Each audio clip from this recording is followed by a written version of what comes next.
bonjour à toutes et à tous. Merci de votre présence à ce webinaire.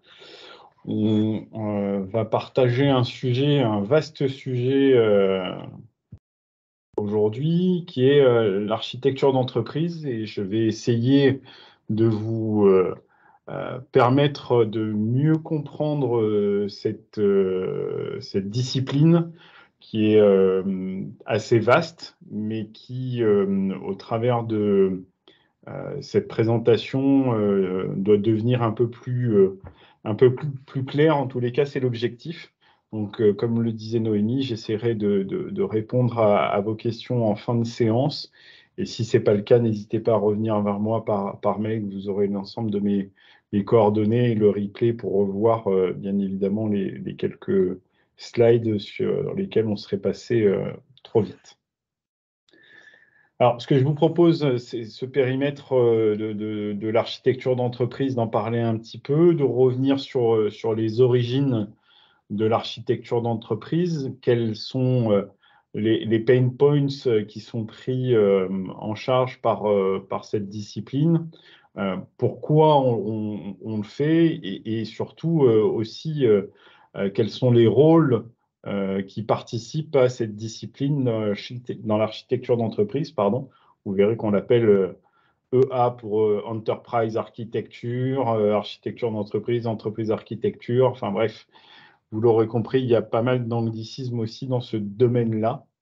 Et puis enfin, on verra comment aujourd'hui on accompagne nos clients sur ce domaine-là, sur cette discipline. Et puis on fera un rapide tour des outils pour vous donner une vision d'ensemble lorsqu'on souhaite outiller cette démarche, qui n'est pas une obligation, mais ce qui arrive régulièrement lorsqu'on fait cette démarche d'architecture d'entreprise. Donc sur le périmètre d'architecture d'entreprise, l'architecture d'entreprise, elle permet de déterminer des éléments qui composent l'entreprise et surtout les relations qu'ils ont les uns envers les autres. Cette définition, je ne l'ai pas inventée, elle vient d'un domaine d'un groupe qui s'appelle The Open Group, qui porte aussi un framework, a défini un framework dont on parlera tout à l'heure, pardon. Et ces composants-là, ils sont représentés dans 4 niveaux d'architecture. Une architecture métier. Une architecture métier, c'est les processus et les structures qui sont dans l'entreprise. Et puis, une architecture des systèmes d'information, qui, elle, est là pour améliorer la quantité et la qualité des informations qui sont disponibles pour l'entreprise.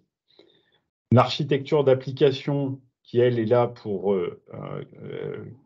supporter l'ensemble des applications, des relations et des interactions qu'elles ont avec les processus métiers, donc l'architecture métier et les utilisateurs.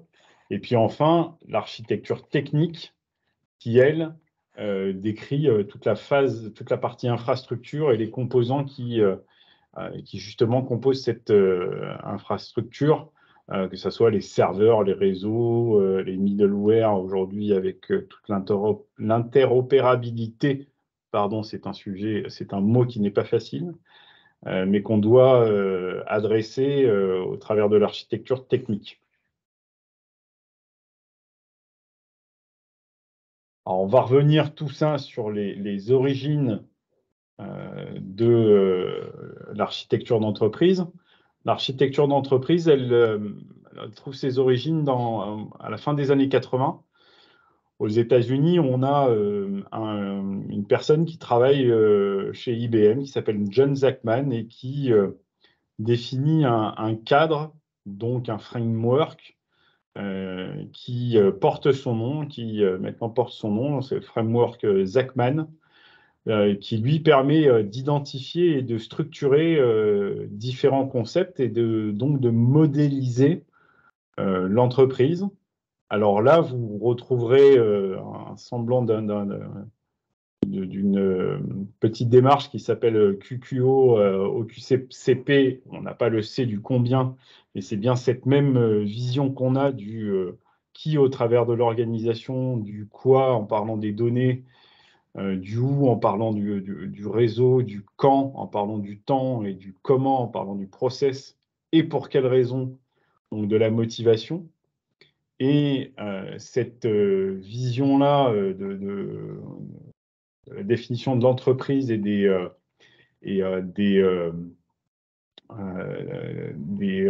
composants des différents concepts, ils sont représentés sur les dimensions à gauche qui sont contextuelles, conceptuelles, logiques, technologiques, mises en œuvre en opération, et ensuite de l'autre côté de qui fait cette démarche-là au travers de l'entreprise. Donc l'architecture administrative, entre guillemets, est du côté contextuel et conceptuel, et l'architecture SI découle ensuite sur la partie logique et technologique, et enfin l'opérationnel sur la mise en œuvre et les opérations. Donc ça, c'est un premier framework, et c'est lui qui vraiment met en lumière le besoin de définir des concepts et de mieux représenter l'entreprise et ses modes de fonctionnement. On le retrouve aussi quelques années plus tard au niveau des pays anglo-saxons avec de nombreux acteurs qui vont se regrouper dans The Open Group pour créer un framework qui s'appelle TOGAF. TOGAF étant The Open Group Architecture Framework. Et ce framework-là est basé sur des travaux qui ont été faits sur le département de la défense du gouvernement américain. Et ces travaux-là, on retrouve les visions d'architecture, des principes, des visions, des prérequis, avec, comme on l'a défini tout à l'heure, comme on l'a représenté tout à l'heure, une vision business, une vision du système d'information, une vision technologique et une vision de réalisation. Donc on retrouve un petit peu de manière différente, mais les grands principes définis par le framework Zachman, ce qui est la base du framework TOGAF. Et il y en a encore plein d'autres. Pour revenir sur TOGAF, on peut le représenter, et ça, je pense que vous avez tous eu cette vision au moins des 4 couches dont on parlait tout à l'heure, métier, fonctionnel, donc système d'information applicative et infrastructure. Là, on a cette vision de la vue stratégique qui est représentée et de la transformation que doit accompagner l'ensemble de ces vues-là. Ce qui est important de voir, c'est que la donnée, elle, est représentée dans l'ensemble de ces couches. Donc, on parle de vue infrastructure, applicative, fonctionnelle, métier ou stratégique.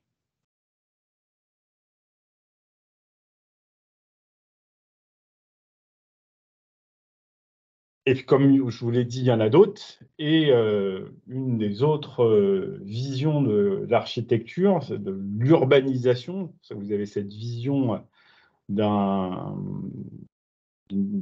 Français qui s'appelle Longépé, qui définit des zones sur lesquelles on va venir cartographier les différents éléments que sont les applications, les zones d'échange, les flux, etc. Et tout ça se représente là plutôt sur une cartographie qui ressemble à un plan d'une ville, avec des notions de quartier, de zones que vous retrouverez là, qui sont les zones d'échange, des zones d'opération, des zones de ressources, de pilotage, sur lesquelles on va venir disposer les différents éléments de l'entreprise qui sont définis dans ce framework-là qui sert dans l'urbanisation et la cartographie notamment. Alors, vous entendez parler d'urbanisation, de cartographie, d'architecture d'entreprise, on va y revenir un petit peu, mais il y a une différence qui est quand même un peu particulière, c'est que l'urbanisme, il définit pas la structure des blocs. Il définit les règles d'échange et d'interaction entre ces différents blocs. Donc ça, on parle là d'urbanisation. La cartographie, elle représente graphiquement les différentes composantes des vues dont on a parlé tout à l'heure, de la couche applicative, des processus, aussi bien de l'infrastructure. Donc c'est la différence entre l'urbanisation et la cartographie. Et l'architecture d'ensemble, c'est justement l'accompagnement de l'entreprise au travers de ces cartographies et de cette urbanisation pour aligner le système d'information aux objectifs métiers. Et c'est bien ça l'essence même de l'architecture d'entreprise, c'est d'aligner l'ESI aux objectifs métiers de l'entreprise.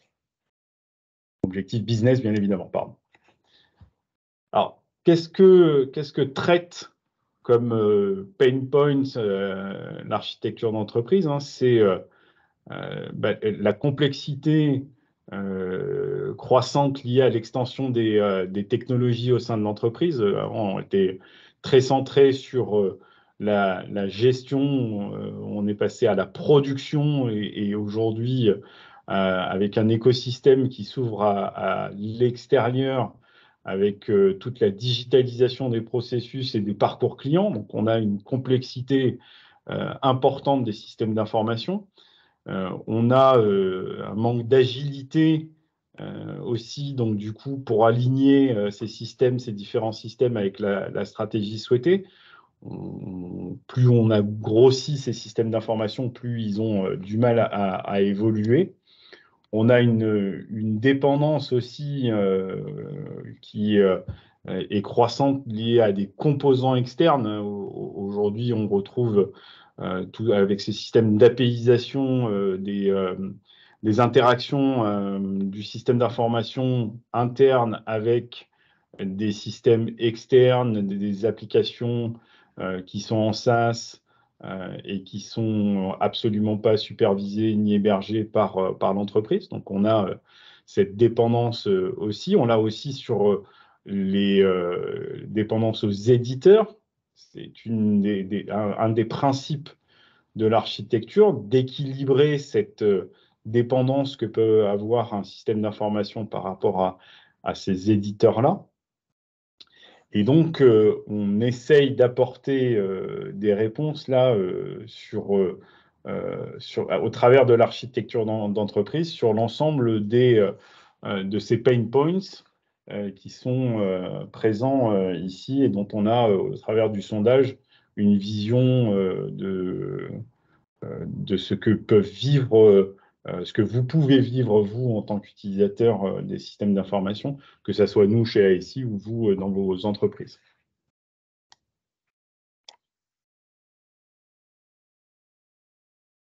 Alors, très clairement, on se dit tout ça, mais on le fait, l'architecture d'entreprise, on le fait pourquoi?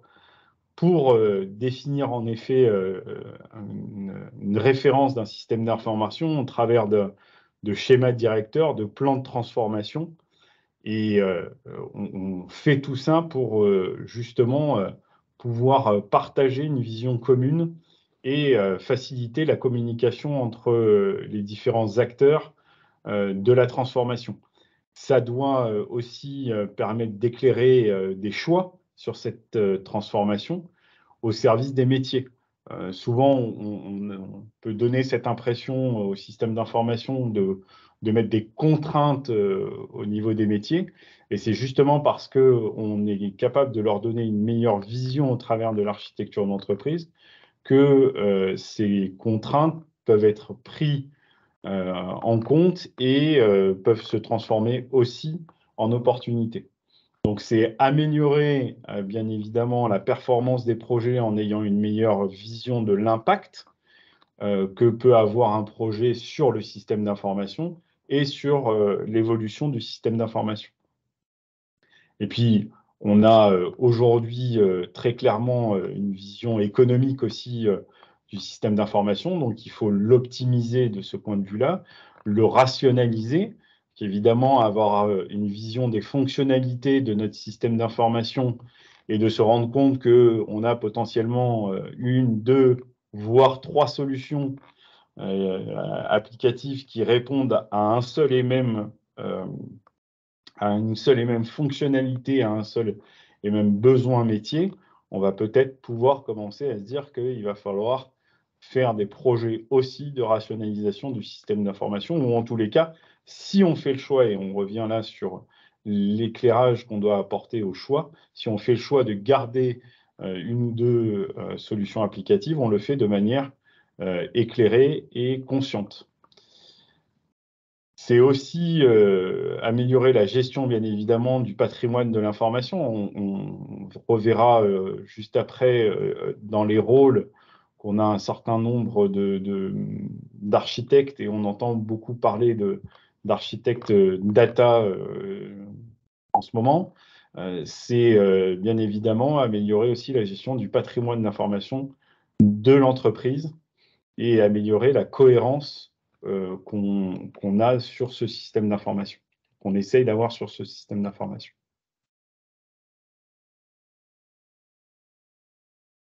Ça me permet de boire un petit verre d'eau, si ça ne vous embête pas. Et voilà. Alors, on a dit tout ce qu'on essayait de corriger au travers de cette discipline. On a dit pourquoi il fallait qu'on le fasse. Il y a aussi tous ceux qui travaillent dans cette discipline-là et il me paraissait important de partager une vision des rôles clés qui définissent ces objectifs et qui participent à cette discipline. Donc, je l'ai mis sous la vision de l'architecture avec un focus sur la technologie et un focus sur la stratégie, pour mieux comprendre que sur les différents rôles que sont l'architecte business, l'architecte d'entreprise, l'architecte solution et l'architecte technique, la manière dont eux sont concentrés sur la technologie ou sur la stratégie. On voit très clairement là du coup que sur le focus technologique, l'architecte business, lui, ça n'est pas de son ressort et il va être, lui, dans la définition de la stratégie, donc une vue d'ensemble de l'entreprise, aligner les objectifs stratégiques avec les produits, sur notamment une autre discipline qui est chère chez AEC, c'est le product management, la définition l'aligner les services et les ressources, ça, c'est la vision du business architecte qui est présentée ici. Et puis lui, il pose les bases pour pouvoir mettre en place une technologie, une gouvernance adéquate pour le support des capacités dont il a besoin. Et donc, il va commencer à travailler avec l'architecte d'entreprise. Et l'architecte d'entreprise, lui, son domaine, il va devenir un peu plus technologique en gardant une vision stratégique. Donc, lui, c'est le pivot qui va commencer à faire basculer cette vision-là. Donc, il faut qu'il maîtrise le cadre de l'architecture d'entreprise. On parlait tout à l'heure donc de cadre, de framework et notamment de TOGAF. Et c'est lui qui va analyser les lacunes qu'il peut y avoir dans le système d'information, qu'elles soient opérationnelles, technologiques. Il va s'appuyer sur les autres profils pour l'accompagner là-dedans. Mais il a cette analyse-là, cette vision-là du système d'information au moyen des modèles de données et des diagrammes d'architecture qu'il aura à sa disposition. Et c'est aussi lui qui communique les valeurs des nouvelles stratégies IT et qui tient évidemment sa direction, sa business architecte informé des initiatives qui sont lancées pour aligner le système d'information à la vision business. Donc, c'est bien là où les opportunités se transforment en projets avec une validation bien évidemment commune de cette bascule de l'opportunité en projet pour impacter le système d'information notamment. Pas dire que toutes les opportunités deviennent des projets informatiques, mais en l'occurrence, ceux qui le deviennent se retrouvent dans cette roadmap qui aura été définie. Ensuite, on a les architectes solutions qui, eux, vont prendre la dimension théorique de ce qui aura été fait pour la transformer en opération informatique. Donc, c'est là où on va avoir la construction d'une solution dans la définition des spécifications. On parlait tout à l'heure, on bascule du côté logique des couches définies dans le framework Zachman.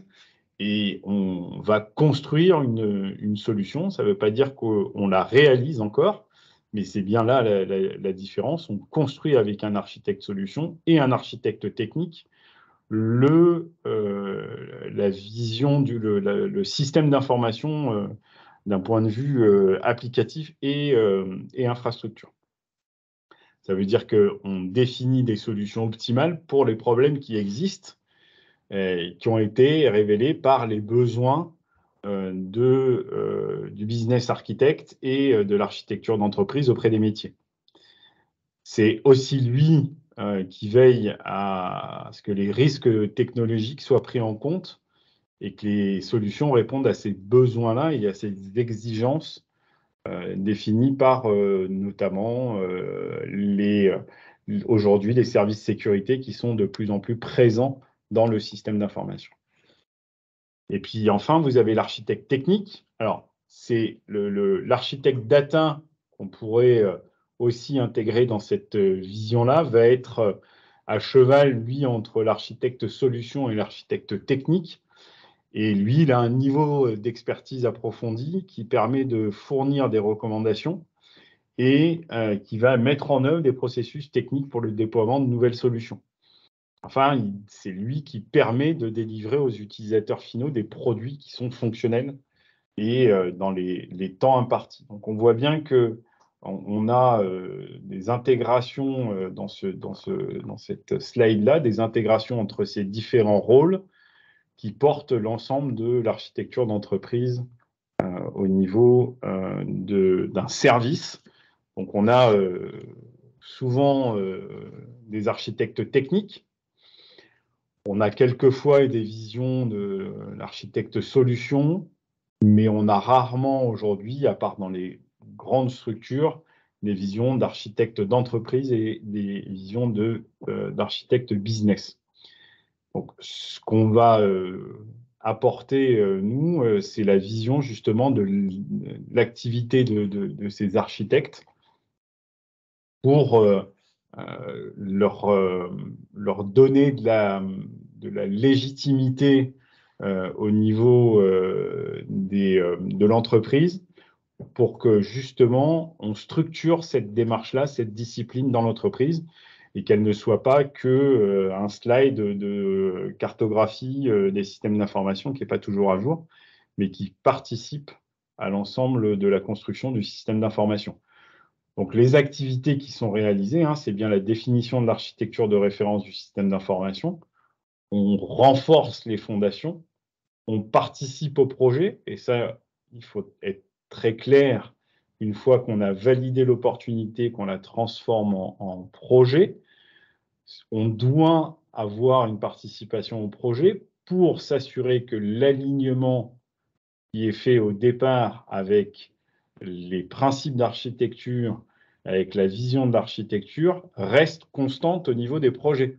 C'est pas un coup de tampon qu'on met au début des projets, c'est une revue régulière des projets au niveau de l'architecture, comme on peut le faire aujourd'hui au niveau des services de sécurité informatique, où on donne une validation au départ, mais on vérifie régulièrement qu'on ne dévie pas ou que pour des besoins qui n'ont pas été vue au départ, on ne dévie pas de cette stratégie-là.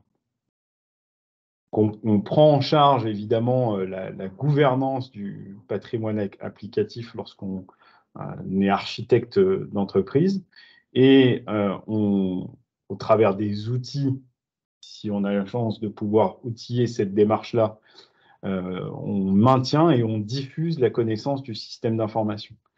Alors, le maintien, c'est une relation qu'on a forte auprès des services qui sont responsables dans les différents domaines. Souvent, on a des SIRH, des SI finance, et on va travailler avec eux à la maintenance de ces systèmes d'information. Et puis, diffuser la connaissance, c'est aussi avoir des fonctions transverses qui ont besoin d'avoir une visibilité sur les applications, sur la couverture fonctionnelle de ces applications, pour pouvoir mieux comprendre et mieux appréhender la transformation qui doit avoir lieu de son système d'information et de son entreprise.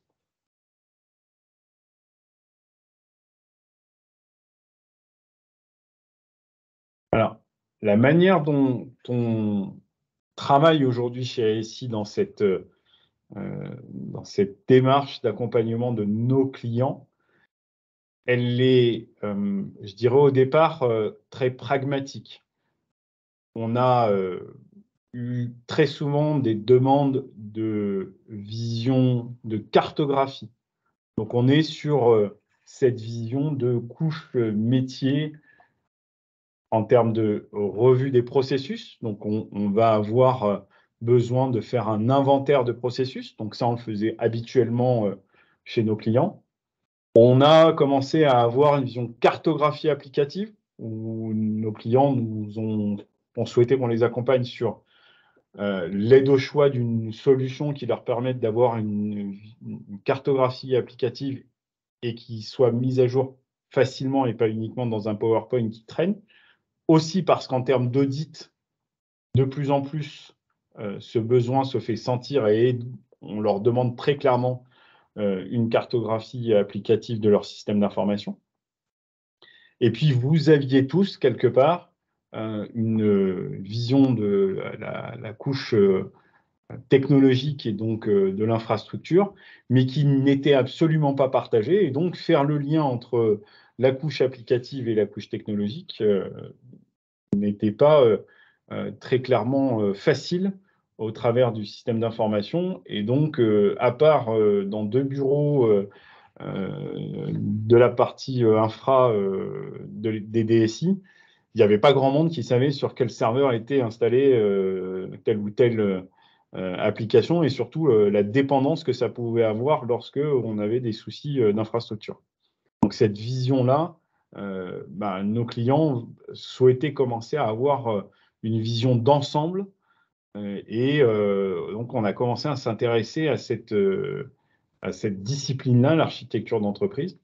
Et on a vite compris qu'on devait la structurer. Et moi, au travers des différentes formations, on est venu à se baser plutôt sur une méthode de mise en place de l'architecture d'entreprise qui s'appelle ADM de chez TOGAF, qui définit l'architecture development method avec une vision stratégique et motivation pour bien définir les préliminaires. Donc, on parlait tout à l'heure des principes et de la vision de l'architecture. Donc, on va très clairement définir les politiques de l'architecture d'entreprise, les grands principes comme l'unicité sur les applications, le fait de représenter et de passer par la discipline architecture lorsqu'on a un nouveau besoin. Donc, on définit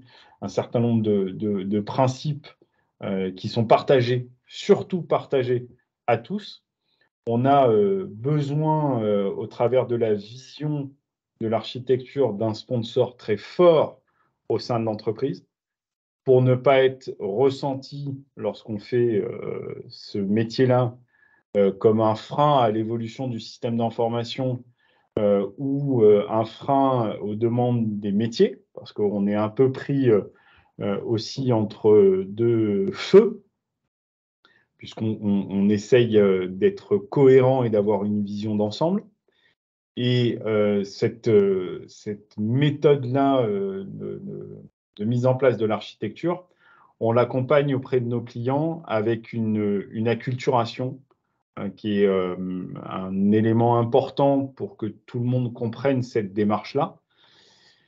Et puis, on l'accompagne aussi dans la mise en place des services architecture, donc la définition des rôles, on l'a vu tout à l'heure, le choix des personnes qui peuvent intégrer ce service-là, le coaching de l'architecte responsable du service architecture au sein de l'entreprise.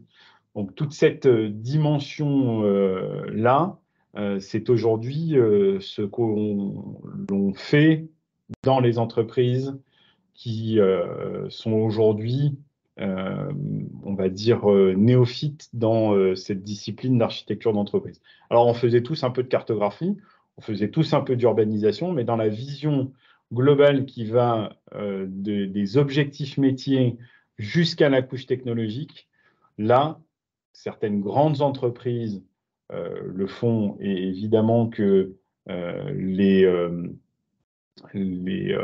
sont accompagnées et elles ont des solutions, on y reviendra juste après, qui les accompagnent pour ça. Mais très souvent, même sur des entreprises de 3, 4, 5 000 personnes aujourd'hui, avec des DSI sur 30, 40 personnes, 50 personnes, avec un patrimoine applicatif à plus de 100, 150 solutions, n'ont pas forcément un service architecture au sein de leur DSI. Donc, l'avoir au sein de la DSI, c'est une chose. Permettre aux architectes d'avoir une vision de la stratégie pour pouvoir anticiper les besoins et orienter le système d'information pour l'aligner avec cette stratégie, c'est encore mieux. Et donc, le travail qu'on essaye de faire auprès de nos clients, c'est en effet de les accompagner sur, je travaille d'abord sur lier la couche applicative, la cartographie, l'urbanisation, la définition des processus, mais aussi comment on peut remonter au niveau de la vision de l'entreprise pour pouvoir aligner. Et c'est sur cette partie stratégie qu'on doit venir vous accompagner le plus, je pense, aujourd'hui, parce que c'est là où on a le plus de difficultés à faire passer cette discipline comme étant une discipline essentielle à l'amélioration de la transformation de l'entreprise. Alors, quand on a fait toute cette démarche-là, on arrive souvent, malgré tout, à une vision d'outillage de l'architecture d'entreprise. Et dans les outils que je vais vous présenter, tous les cas énumérés, il y a un certain nombre d'outils avec des niveaux différents. On peut très bien parler de cartographie et simplement faire une cartographie des différentes couches avec une relation assez simple et basique entre ces différentes couches. Malgré tout, on a besoin, et là, il va falloir aller sur des solutions un peu plus importantes, et qu'on connaît tous comme Mega, Duit, Linaex, etc. Il y a aussi des éditeurs français et ils ne doivent pas être très loin de nous quand je dis ça, puisqu'on a la présence d'un éditeur dans l'Assemblée aujourd'hui, et en plus géographiquement près du siège d'ASI qui s'appelle OBO. Et cette vision-là de la transformation, elle se voit au travers des solutions dans la capacité qu'on a à faire des analyses d'impact. Donc la vision du système d'information, on l'a à un instant T. Il est important parfois d'aller voir en arrière, donc de la voir d'un point de vue historique. mais il est aussi important de voir comment il va se transformer. Donc, dès lors qu'on a une opportunité qui devient un projet avec une mise en place d'une nouvelle solution ou une mise en place de nouvelles fonctionnalités, il faut qu'on puisse voir quel est l'impact sur le système d'information. Et donc, de pouvoir étudier dans toutes les couches qui sont définies sur ce type de solution, quels sont les éléments, quels sont les composants qui vont être impactés. C'est une solution qui est impactée, qui est décommissionnée potentiellement, et du coup, on a un impact sur un composant technologique, que ce soit un serveur, une base de données, etc., afin d'anticiper toutes les tâches qu'il y a à réaliser, et notamment, du coup, de rationaliser le système d'information au travers de cette étude d'impact qui va nous... alors, ça ne veut pas dire que très clairement, aujourd'hui, on ne fait pas d'études d'impact sans outillage d'architecture d'entreprise, mais très clairement, elle devient bien plus facile et accessible à un certain nombre de profils, puisque c'est des outils aujourd'hui qui graphiquement vous permettent de visualiser assez facilement les évolutions du système d'information. Donc avant, il fallait aller chercher, taper le troisième bureau pour l'infrastructure, ensuite aller chercher les responsables applicatifs, que lui aille chercher le responsable des flux et d'être sûr que tout ça soit bien à jour. Là, l'idée, c'est de permettre de manière collaborative d'avoir ces données à jour pour mesurer plus facilement l'impact. Donc voilà ce qu'on peut se dire côté outils. Il y a des éditeurs étrangers, il y a aussi des éditeurs français, Carto-SI, OBO, et puis des grands qui sont connus dans les grandes entreprises. Souvent, vous avez entendu parler de Mega, d'Aduit, Software AG, avec des solutions qui sont un éditeur allemand. Et donc, voilà un petit peu il y en a d'autres, hein, il y en a plein d'autres, mais voilà un petit peu un panel des solutions que vous pouvez trouver dans cette discipline d'architecture d'entreprise.